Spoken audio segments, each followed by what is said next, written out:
Tonight, transport fares to increase due to a 27% hike in fuel prices.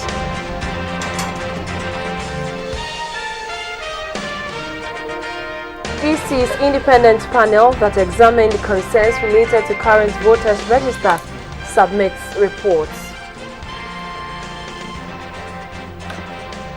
And in Tanzania, teaching of Chinese in schools introduced.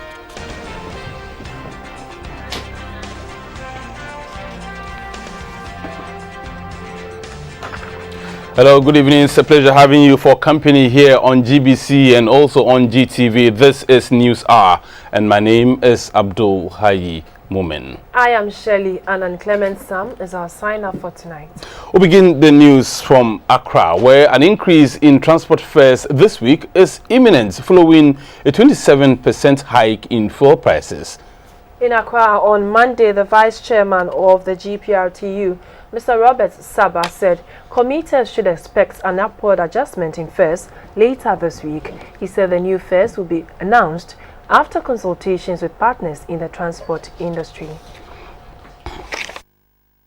Fuel prices have been increased by 27%.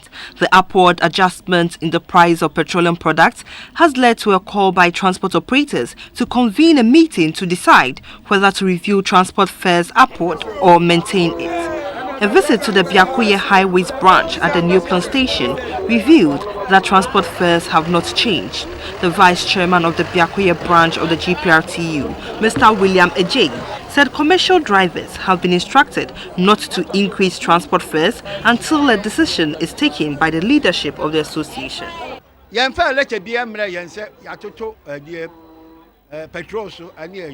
have not had any letter to increase transport fares yet.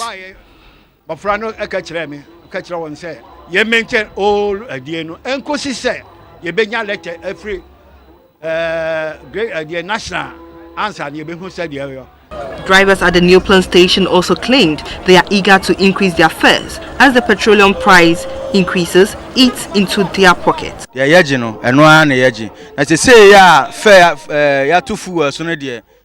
taking the old fares, but we are waiting for an increase.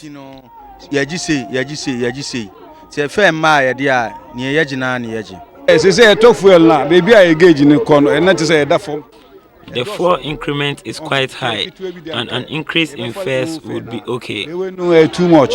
Some passengers who spoke to GBC 24 said they were hoping the fares would be kept at the current prices despite the increase in fuel prices. The fares are the same. I heard it on the radio yesterday, but when I took car from Amasama to Circle here this morning, I thought the mate will increase the price, but as I asked the mate, he told me that the fare has not yet come out. The vice chairman of the GPRTU, Mr. Robert Saba, said fuel prices would surely go up sometime this week as consultations with stakeholders would begin on the 4th of January. He listed the factors that are considered in increasing transport fares. There was 400% increment in the insurance premium. That was last July. We took that into consideration. The DVLA registration is also part of it. The income tax forms part of it. The tax that we buy, the maintenance costs, the spare parts, even the road toll, our factors that goes into the running cost of business. All these things are taken into consideration before we are able to come back. According to him, delays in announcing the new fare would lead to drivers charging their own fares. He therefore cautioned drivers to respect orders from authority and wait for the new fares later this week.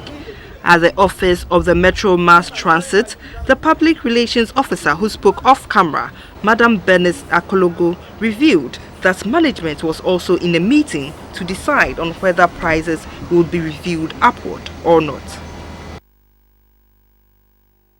There has been an 18% jump in the price of liquefied petroleum gas in the country. A 14.5 kilogram of gas now sells at 50 Ghana cedis, up from 43 cedis. The increase comes in the face of a program underway in the country under which gas cylinders and stoves are distributed free of charge to promote the use of LPG and encourage a move away from fuel wood to conserve the environment. Before the country's lawmakers went on recess in December 2015, they approved an Emergency Energy Sector Levy Bill 2015 to impose more taxes on petroleum products. So on the 1st of January this year, the prices went up, with LPG seeing an 18% hike.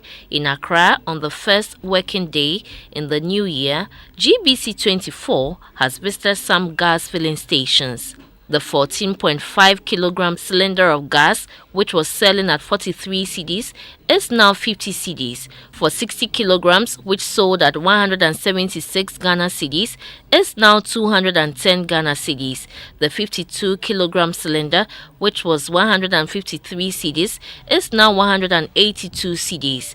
We sought the general view of the man on the street. We woke up this morning and we learned that fuel prices have been increased to 27%, and definitely it will affect every individual, everything in the market will go up. Petroleum is like the lifeline to every Ghanaian. So once that one is increased, it affects everything on the market. In terms of affordability, it's too harsh on the Ghanaian to start a year like this.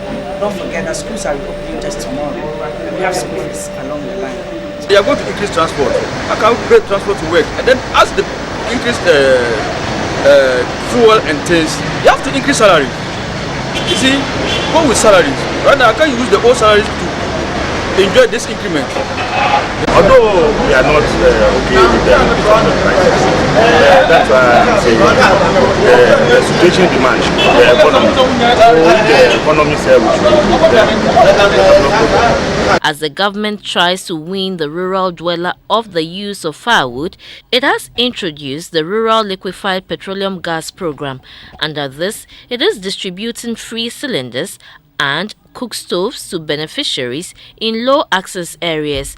The hope is to reduce the large number of trees felled to produce charcoal and firewood. So far, over 40,000 cylinders and cook stoves have been distributed in various districts across the country. But for the rural dweller, firewood is much cheaper than LPG, but its use has adverse effects on the environment and human health, making it necessary for a complete switch from firewood to preserve the forest for posterity.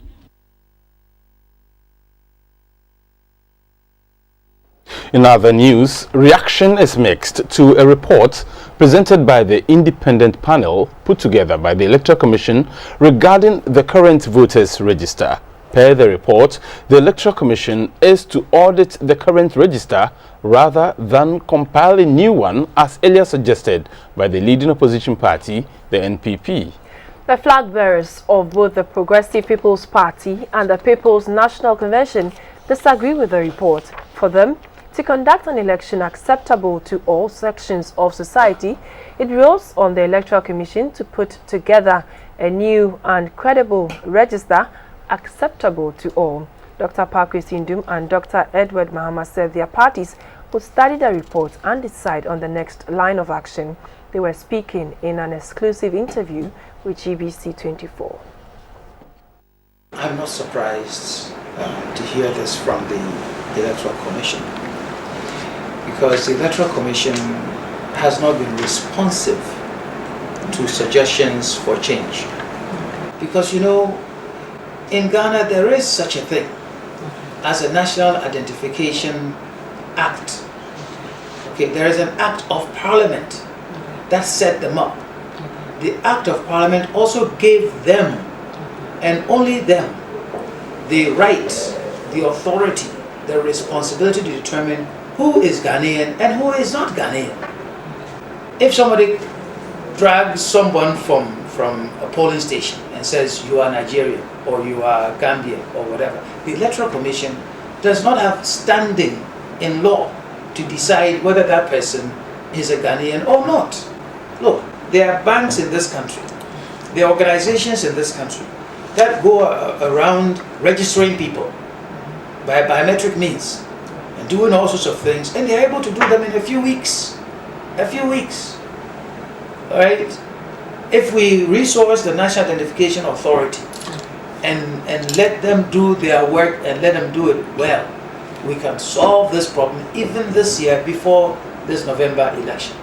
The flag bearer of the People's National Convention, Dr. Edward Mama, said if the Commission planned to change the register, it would have taken the decision immediately after the Supreme Court ruling in 2013.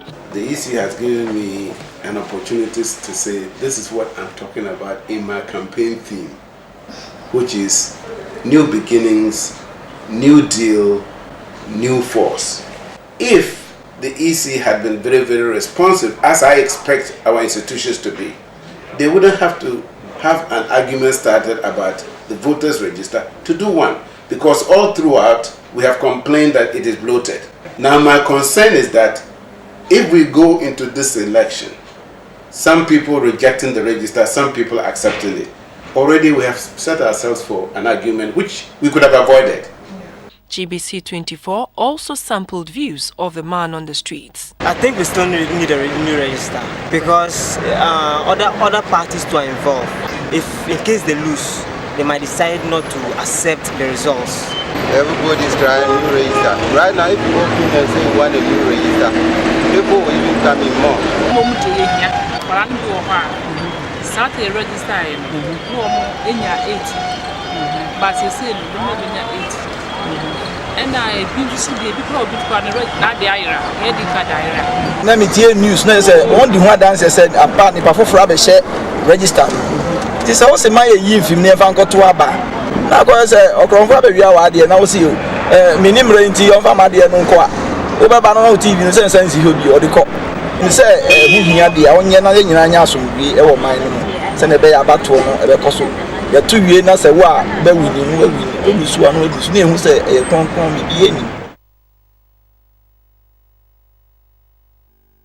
A project that seeks to financially empower women in the Saboba district of the northern region has led to a new savings culture to improve living standards. Known as Resilience in Northern Ghana, or RING, the project started in 2014 with a total mobilization of about 56,000 cedis as loans and social funds, and with 23 groups. The technology used for this project is the formation of women groups under the Village Savings and Loans Association (VSLA). The group members came together and took small loans from these savings. The activities of the group ran in cycles of 1 year, after which the accumulated savings and the loan profit are distributed back to members. The purpose of VLSA is to provide simple savings and loans facilities in a community with no access to formal financial services. For many, this is a more transparent structure and democratic version of the informal savings group found in the villages and slums in many parts of the developing world. The main difference of the village savings and loans concept is that the VSL methodology is better organized and more accountable system that even the unlettered can understand and trust. The first component of the project is to award grant of service contract to organizations to promote savings group through training and technical assistance related to savings groups for target households in selected communities. The project also engages communities in livestock rearing. The Saboba District Coordinating Director, Kimsi Musa, said the concept has been successful and called on other districts to emulate the example. Today, the intervention has brought the families closer than before. There is what is called social cohesion, reduction of conflicts within the communities because these vibrant groups have been able to solve teething problems amongst themselves.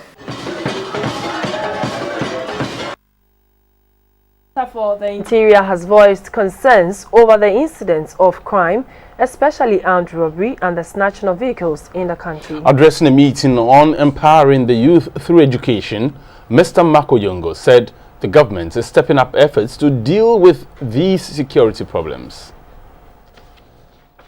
The Interior Minister charged the security services at entry points to be vigilant and prevent misguided elements from destabilizing the nation. He asked them to be loyal and dedicated in the discharge of their duties to safeguard the security of the nation. Members of the Nyagnia Development Association convened the meeting to deliberate on development issues in their communities. The minister entreated his compatriots to establish an effective scholarship fund to foot the bills of brilliant but needy students. This, he noted, will produce the needed human resource for the communities and encourage many more students to study hard and pass the exams. The association has over the years donated teaching and learning materials to schools in the community, procured computers for an ICT laboratory, hooked some settlements to the national electricity grid, and also put up some school infrastructure. The Accra Tema chairman of the association, Professor Sylvester Achio, said the association identified development needs of the communities and pooled resources from members as well as well-wishers to meet those needs. The Deputy Upper East Regional Minister Daniel Syme noted that the region had recorded poor basic education certificate examination results in recent years and commended the efforts of the association in helping address the situation. He called on other communities to form similar associations with focus on improving educational standards. On the other side of the break, Maurice Ogbete is standing by with business news. We'll be back.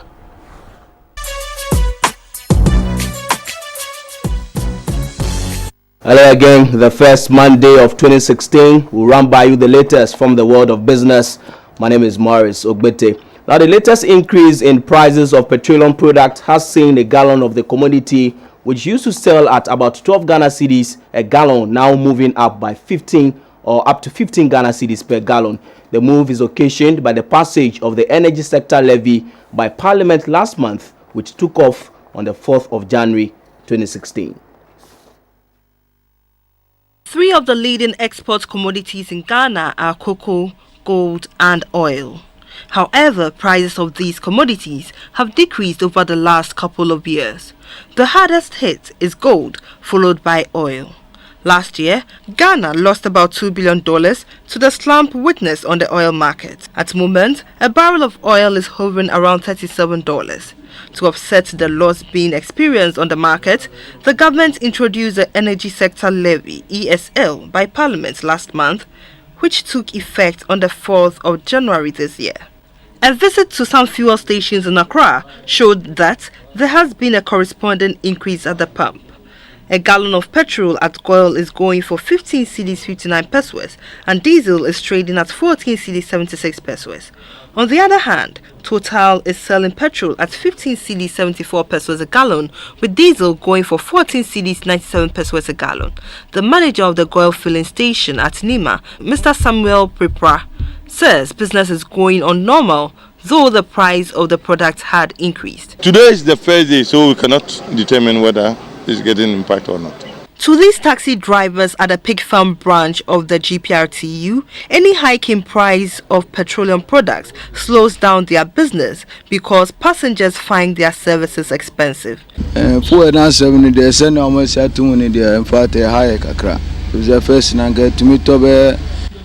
increase in fuel prices is affecting businesses. I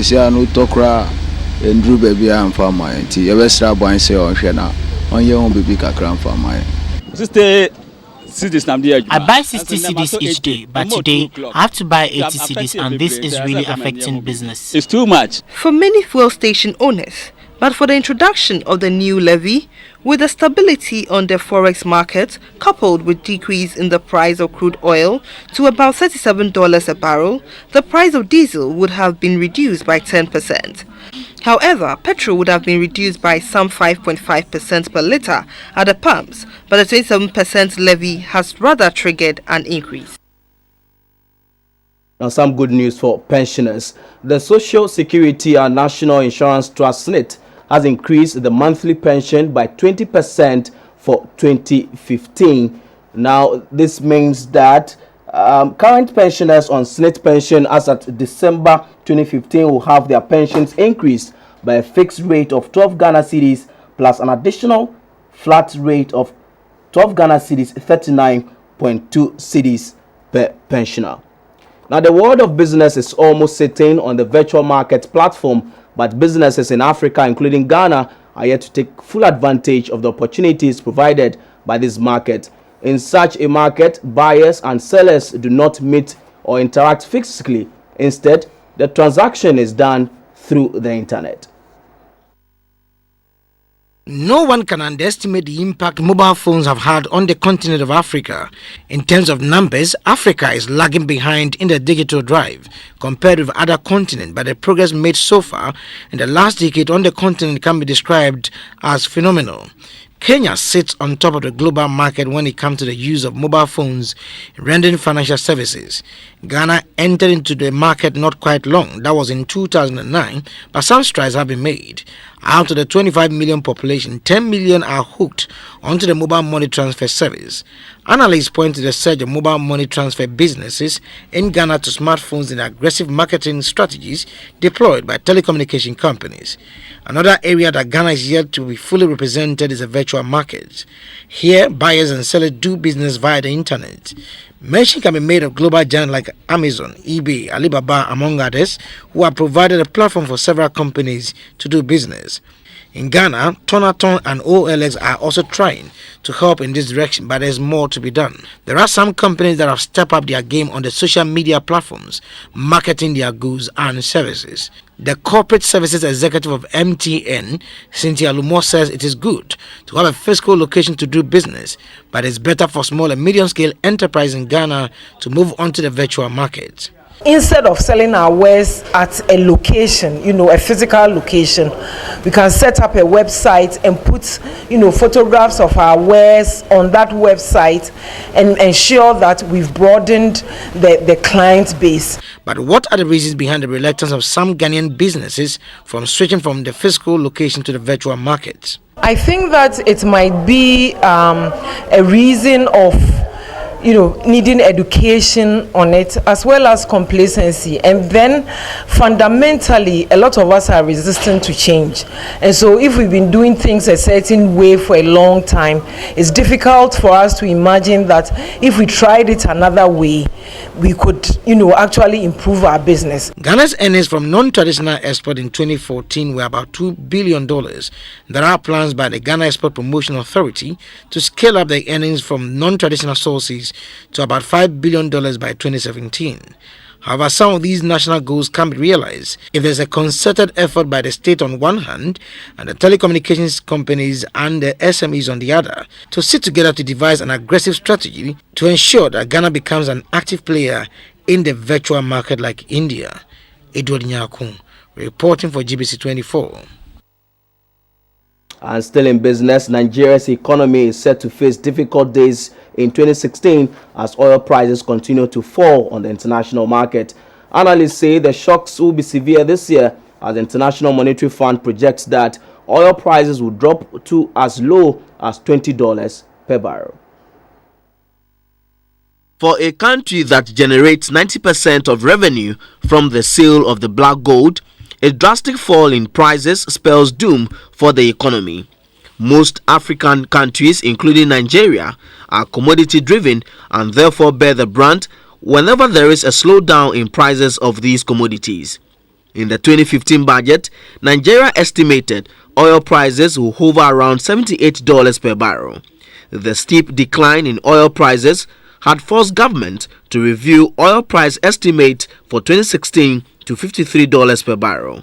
With the current estimate, Nigeria is losing $17 on each of the 2 million barrels of oil exported to the international market. It is envisaged that prices will crash even further once Iran begins to pump more oil into an already saturated market. The International Monetary Fund has warned prices of the commodity will fall to as low as $20 a barrel in the 2016 financial year. This will further worsen Nigeria's economy, which is already feeling the pinch of the oil price slump. Going by the IMF's prediction of $20, Nigeria would generate $44 million per day this year, amounting to $16 billion in the year. This would mean that Nigeria will see its oil revenue drop by 47.4%. According to President Buhari, oil-related revenue are expected to contribute 820 billion naira to the economy, while the budget deficit, which stands at 2.2 trillion naira, would be funded by foreign and domestic loans. The implication for an economy which runs mainly on a single commodity is dire. The Nigerian naira has already suffered depreciation in the last 4 months. The shortfall in budget targets, which calls for cut in government expenditure, will also have consequences on employment, as the public sector remains the largest employer of formal labor. Employment rate in the country stands at 9.9%. It is clear that the Nigerian economy will not be spared in 2016. Newly elected President Buhari will certainly have a tough time keeping the economy afloat and delivering the better Nigeria he promised his countrymen. But watchers of the Nigerian economy say the effect of the slump in oil prices can be mitigated if Nigeria's oil refineries are given a new lease of life to process the country's 2 million barrels of oil produced each day. They urge government to focus on the low-hanging fruits instead of the challenges. And back here in Ghana, the cedi opened the first week of the year by maintaining its value against the dollar and the euro, but inched up a peso against the pound sterling.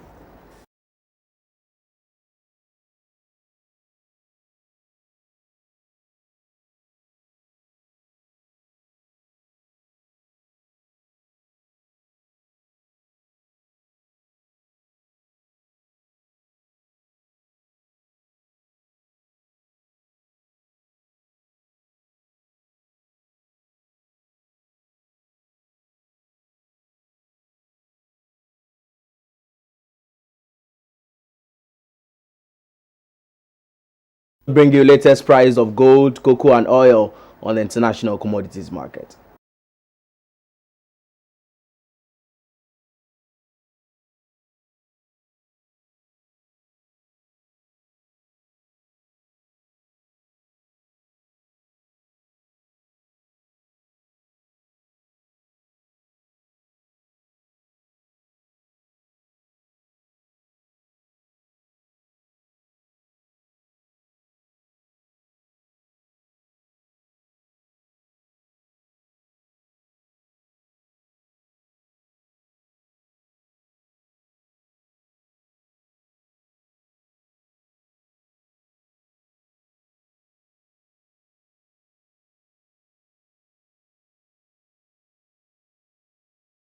News hour continues after this break. Keep watching.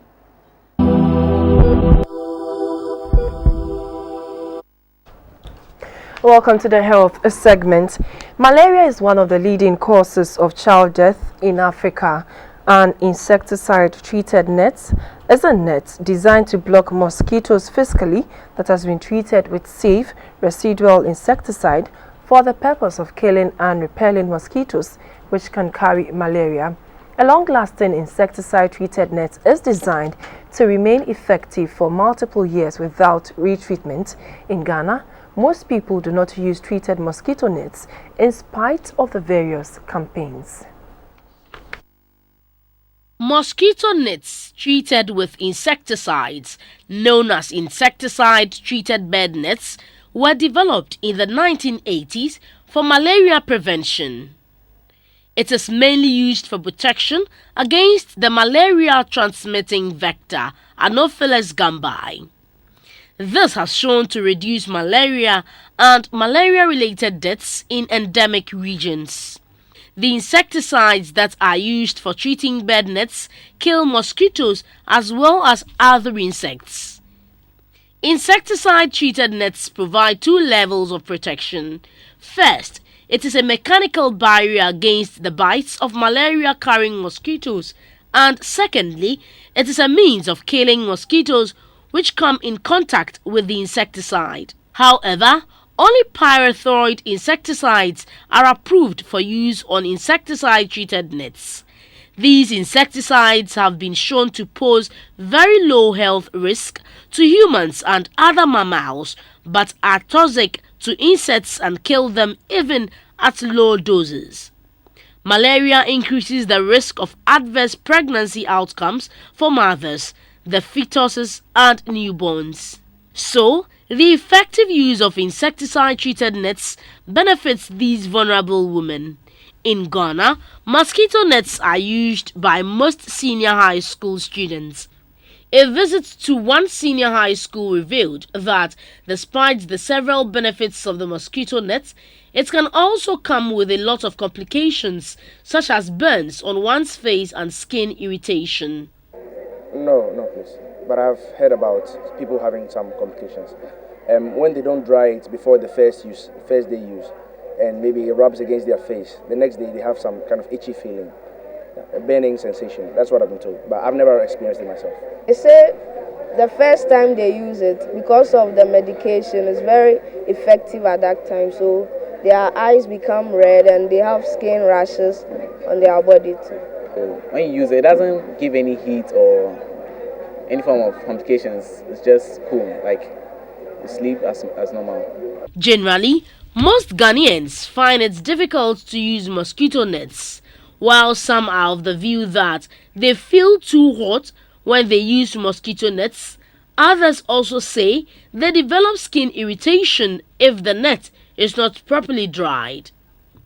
Speaking to GBC 24, a nurse at the Kolebu Teaching Hospital, Madame Amy Akote, gave some advice on how to use mosquito nets. To avoid such complications, people are advised to hang the net. When you buy a new net, you should not use it immediately. You shouldn't sleep under it immediately. At least you have to air it for at least 48 to 72 hours before you can sleep into it safely. If not, some people can react to it. Medical experts have advised the general public to use insecticide-treated nets as a tool for malaria control. 2-year-old Christy Senagbe has been diagnosed with a medical condition known as hydrocephalus. This occurs when fluid builds up in the skull and causes the brain to swell. Doctors say she must undergo a surgery at a cost of 3,500 Ghana cedis to save her life. Hydrocephalus can start before a baby is born. This can result from a birth defect in which the spinal cord doesn't close, or through a genetic abnormality or infections that occur during pregnancy. Hydrocephalus can also cause permanent brain damage. Some of its symptoms in children include vomiting, poor feeding, excessive sleepiness, and eyes that are fixed downwards. According to Christy's mother, she gave birth to a daughter at home, and the next day she realized that her skull was softening. She therefore took her to a hospital in the Volta region, after which she was transferred to the Kolebu Teaching Hospital. All efforts to cure her deformity have proved futile, and doctors say she needs to undergo a surgery which includes a cost of 3,500 Ghana cedis.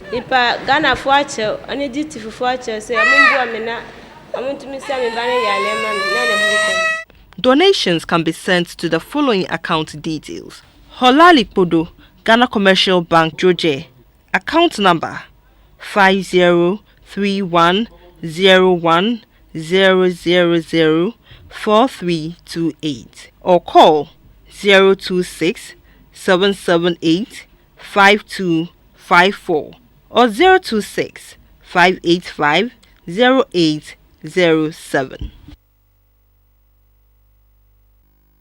National news is next.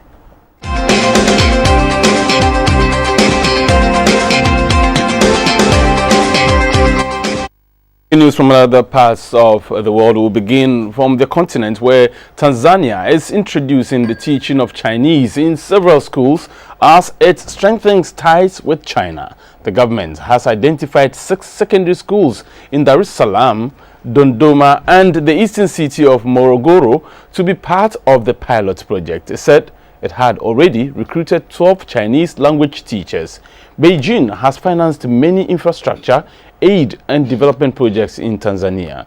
The two countries have historical links dating back to Tanzania's campaign against British colonial rule.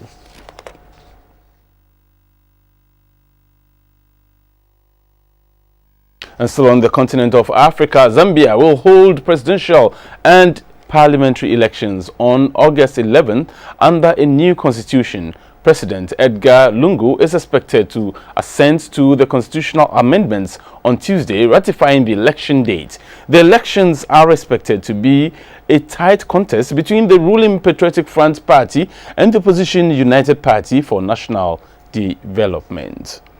Moving on, in Kenya, Kenya's Garissa University College has officially reopened 9 months after the killing of nearly 150 people, mainly students, in an attack by militant group Al-Shabaab. Staff have reported to work while students are expected to be back on campus next Monday. A police post has been set up on the campus in northeastern Kenya to improve security.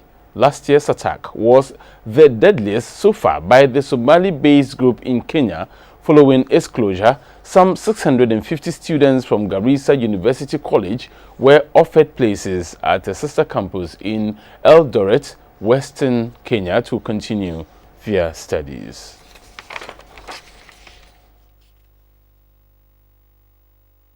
And away from the continent now, Saudi Arabia has given Iranian diplomats 2 days to leave the country amid a row over Saudi execution of a top Shia Muslim cleric. The Saudi government announced on Sunday that it had broken off diplomatic ties with Iran. Iran has accused Saudi Arabia of stoking tension in the region. Saudi Arabia and Iran are the major Sunni and Shia powers in the region, respectively, and back opposing sides in the conflicts in Syria and Yemen.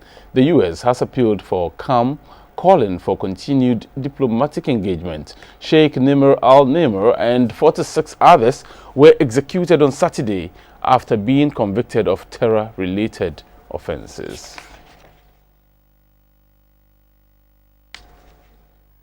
We'll return to some local stories, but this time in the world of sports when Theophilus Sampa returns from this break.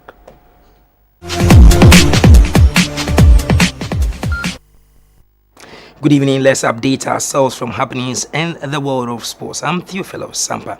This is in partnership with Tobinco Pharmaceuticals Limited, producers of Lunat. In Accra, handball coaches around the country will benefit from an international upgrading course later this month. The course is expected to boost the Handball at Schools project. Handball Federation will this year embark on a massive grassroots project dubbed Handball for School Project. This is to reintroduce the game to their youth at an early stage and make it part of their extracurriculum activities. Prior to this, the International Handball Federation has identified Ghana as a potential handball nation and thus decided to partner it by helping in the upgrade of the technical know-how of instructors in the country. This will be done through an international level 2 coaching course.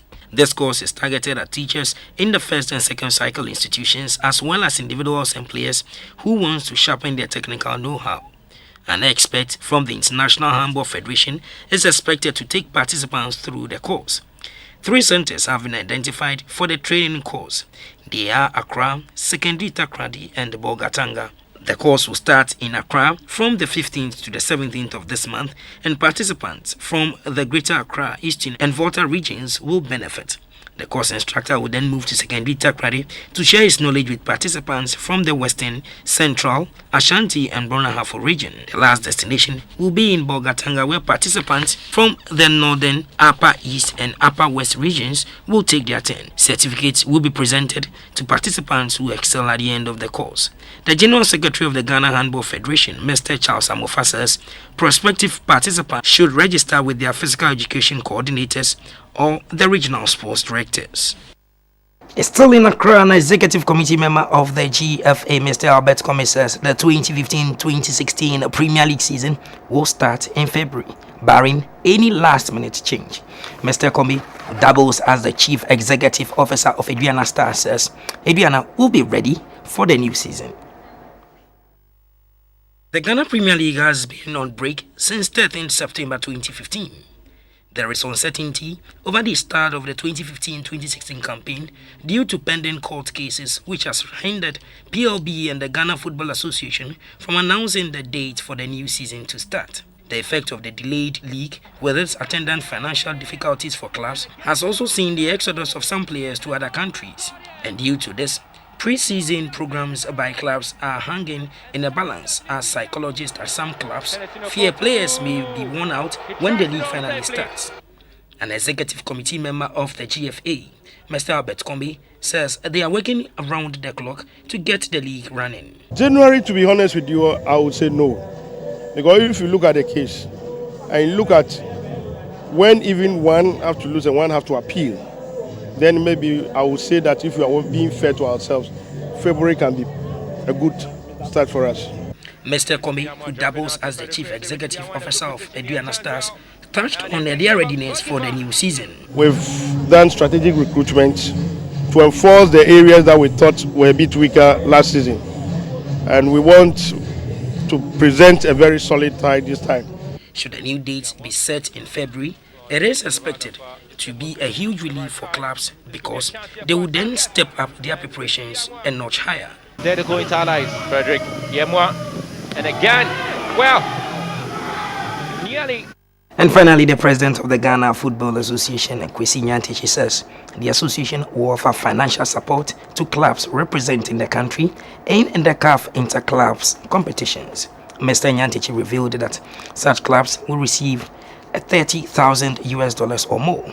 Ash Gold will play in the CAF Champions League, whilst Midiama will take part in the Confederations Cup. Ghana will be represented by Ash Gold and Midiama SC in the CAF Champions League and CAF Confederation Cup this year. Ash Gold qualified after winning the 2014-15 Ghana Premier League to end their 19-year league title drought, while Midiama won the FA Cup competition. The president of the GFA says competitions of such nature require huge financing, so both clubs will need not just the support of the GFA, but also of the government. We've been assisting our clubs in our own small way. It's always been a small financial support. That has been our widow's mite, but we are not going to relent on that. We'll continue to support our clubs. Apart from all the things that we do for them, we think that participating in Africa is a very expensive venture. Any club that goes into Africa will spend, if you get to the money zone, you will spend not less than $700,000 to $800,000. And the government must help the clubs.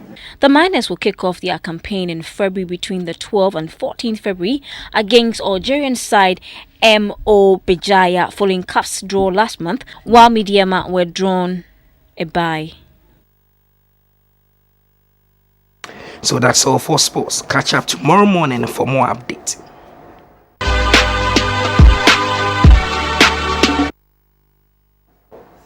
Hello, good evening. Time for the art segment. My name is Valerie Danso. It might sound impossible for people serving prison sentences in Africa to win the hearts of a panel sitting on a no mean award than the Grammys.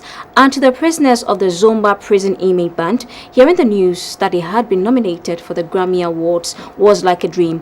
Today on our segment, the spotlight is on the Zomba prison inmate band as the group rises from obscurity to stardom.